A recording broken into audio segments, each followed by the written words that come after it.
तन में स्पष्ट कह दिया सूरदास जी ने कि हमसे कछु देवे की नहीं बनी तो जन्म को आंध्रो कर दियो कृपा ना था। हमारी वेद तो ऐसे निष्ठुर हो गया, जन्म अंध करो। अब इससे बड़ा और क्यों प्रमाण चाहिए।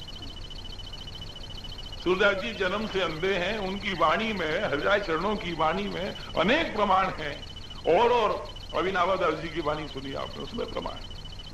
लेकिन पीछे अंधे हुए इसका कोई प्रमाण नहीं है। लेकिन फिर भी उन बुद्धिजीवियों की बुद्धि में ये बात क्यों नहीं बैठती, वो कैसे मान लें कि जन्म का अंधा ऐसा वर्णन कर सकता है। यहां अटक रही है बात। जबकि सूरदास जी ने स्वयं कहा है, अभी आपने जो मंगलाचरण का कीर्तन गाया है, चरण कमल बंदो हरिराई, भगवान श्री कृष्ण के चरण कमलों की मैं वंदना करता हूं। इनकी कृपा से क्या नहीं हो सकता है, असंभव भी संभव हो जाता है। जाकी कृपा पंगु गिरलांग है, जो लंगड़ा है चल नहीं सकता, यदि ठाकुर जी कृपा कर दें वो तो पहाड़ों लांग जाए। जाकी कृपा पंगु गिरलांग है और अंधे को सब कछु दरसाई, सूरदास जी ने स्वयं कहा। जो अंधा है वो सब देख सकता है, ठाकुर जी की कृपा हो जाए।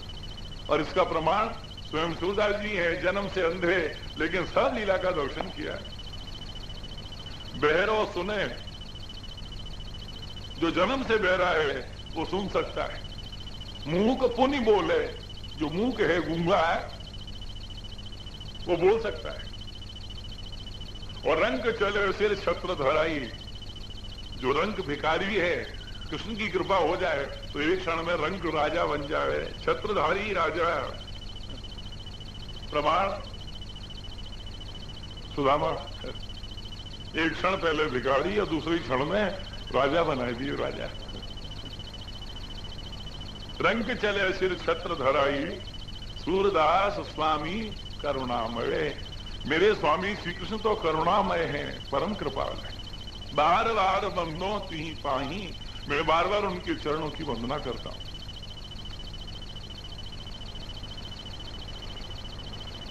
इस बात पर उनको विश्वास नहीं होता है जो भगवान की अलौकिक सामर्थ्य से अपरिचित हैं, जिनकी बुद्धि नास्तिक है।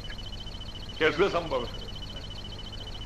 जिनको ईश्वरीय कृपा का ज्ञान नहीं, भगवान चाहे तो क्या नहीं हो सकता।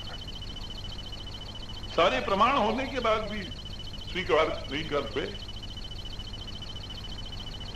ये अपनी अपनी समझ की बात है। जबकि वार्ता में ही आप ऐसे प्रसंग सुनेंगे कि एक बार सूरदास जी की परीक्षा करी कि इनको दिखे तो है नहीं है, और जैसा देखें वैसे ही वर्णन कर रहे हैं। अद्भुत श्रृंगार किए ठाकुर जी के, और जैसा श्रृंगार देखा वैसा ही कीर्तन सूरदास जी ने गाया। उनको तो दिव्य दृष्टि प्राप्त है, भगवान की दिव्य लीला का साक्षात्कार है। श्री सूरदास जी महाराज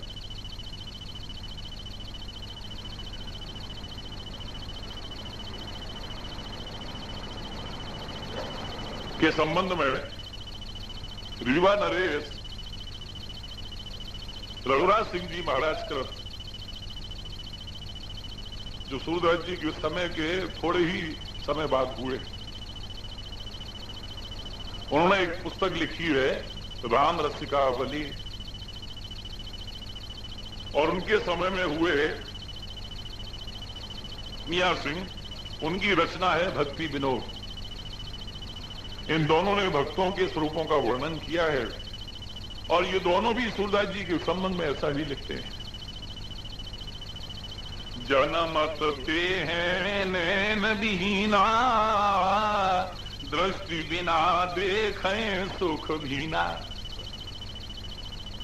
जन्म अंध ब्रज ज्योति विहीना, जननी जनक कछु हरस न कीना। सूरदास जी का जीवन परिचय लिखा है कि जन्म से ही जब अंधे पैदा हुए तो जननी जनत कछु हरस न कीना, माता को देख के प्रसन्नता नहीं हुई, ये बालक को जन्म से अंधा पैदा हुआ है। ऐसे प्रमाण है, अनेक प्रमाण मिलते हैं इस संबंध में कि सूरदास जी जन्म से ही अंधे हुए। मथुरा से रवक्ता स्थल पर यमुना के तट पे जो गौघाट है वहां सूरदास जी विराजे। आज भी वहां उनकी भजन स्थली इसका प्रमाण है। सूरदास जी के बहुत से शिष्य थे, सूर स्वामी कहलाते थे, और सदा वहां सत्संग होता था और भजन होता था।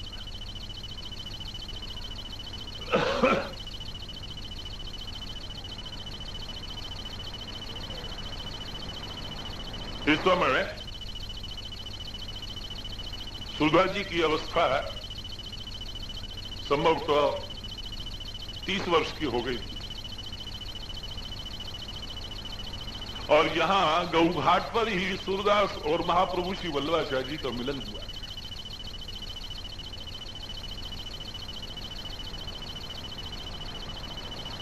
वल्लभ दिग्विजय के आधार पर संवत 1567 में श्री महाप्रभु जी तीसरी पृथ्वी प्रदक्षिणा करके उसकी पूर्ति के समय दक्षिण दिग्विजय करके संवत 1546